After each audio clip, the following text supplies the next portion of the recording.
Em nome do Pai, do Filho e do Espírito Santo. Amém. Bom dia! Celebramos hoje a festa da Transfiguração do Senhor. Do Evangelho segundo São Marcos.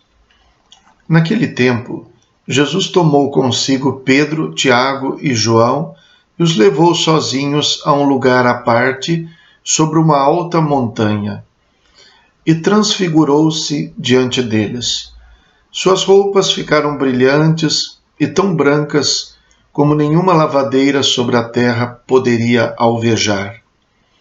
Apareceram-lhe Elias e Moisés e estavam conversando com Jesus.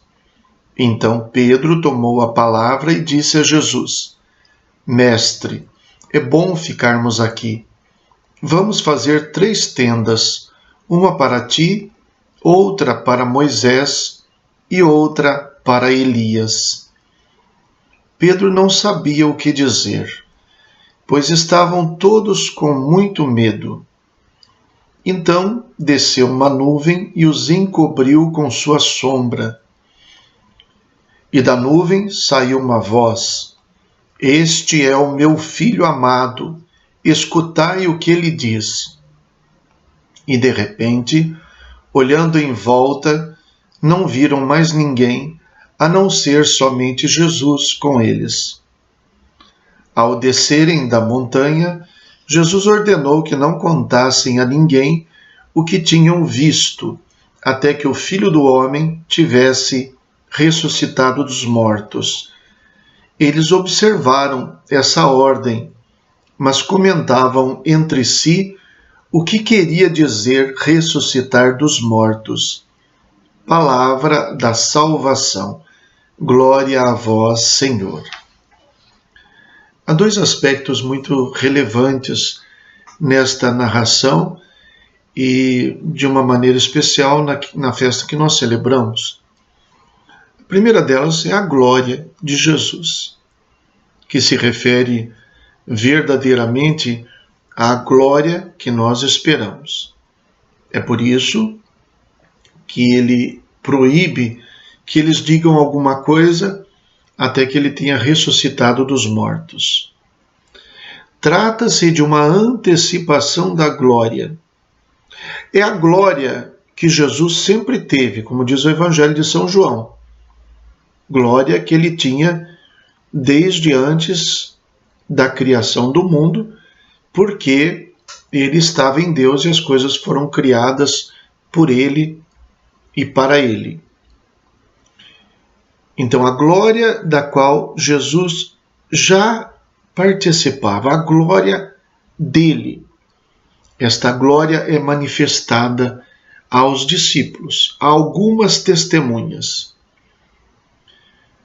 Remete, no caso da nossa vida, aos momentos de experiência da glória de Deus, que, é claro, não são feitos de sinais físicos, visíveis como esses. As vestes brancas, os profetas conversando com ele, o rosto brilhando. Isso aqui faz lembrar Moisés, que quando subia a montanha para falar com Deus, quando voltava o seu rosto brilhava e eles não conseguiam nem olhar para ele. A glória de Deus resplandecia nele. É claro que a nossa participação da glória de Deus neste mundo não é assim que se manifesta.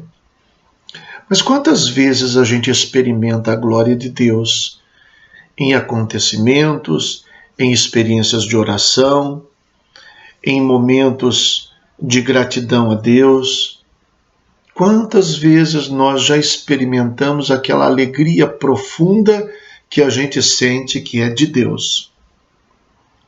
Pessoalmente, eu já experimentei muitas vezes. Algumas delas, realmente, muito fortemente. Não por coisas extraordinárias, coisas incompreensíveis, mas por coisas naturais que me tocaram de uma certa maneira, num determinado momento, me fizeram experimentar uma alegria, a alegria de quem acreditou e vê que a fé valeu a pena. a alegria de quem confiou em Deus e sentiu sua proteção. São experiências que, de uma certa maneira, são indescritíveis.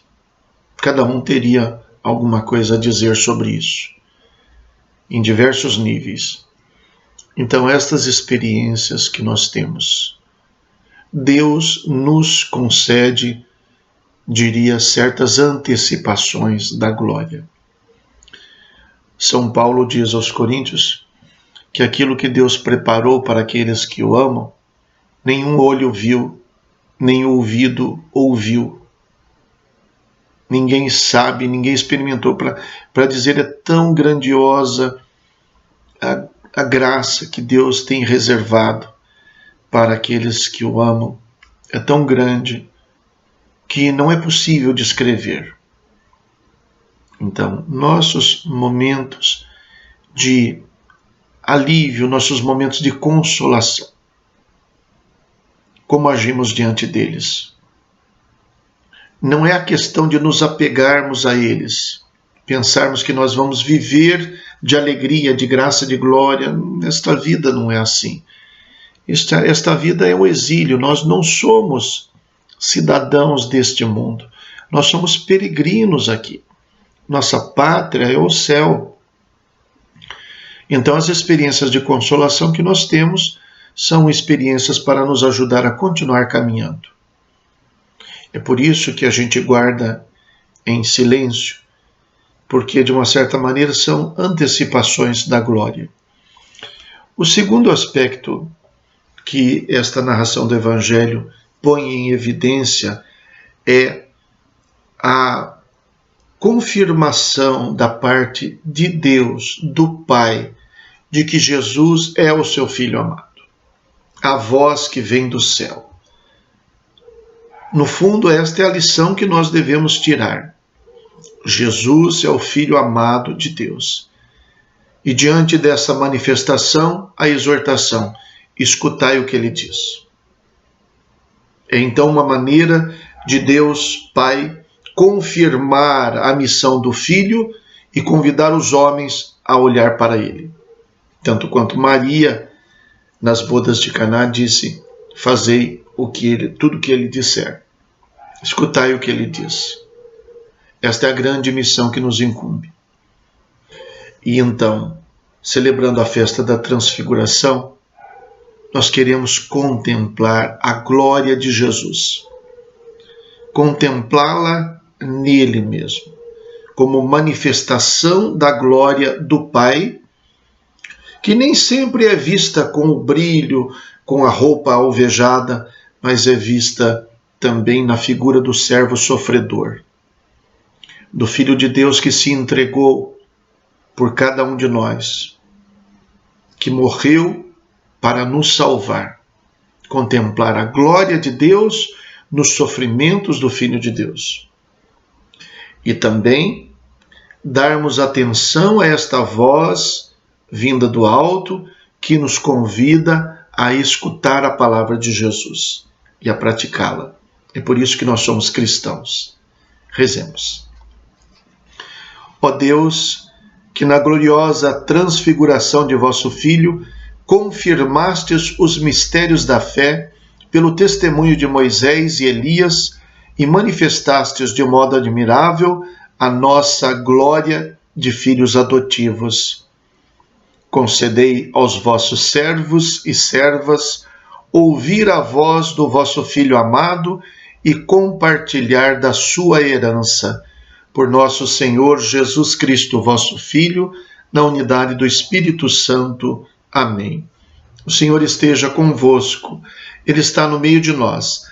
Abençoe-vos Deus Todo-Poderoso, Pai, Filho e Espírito Santo. Amém. Bom dia. Fiquem com Deus.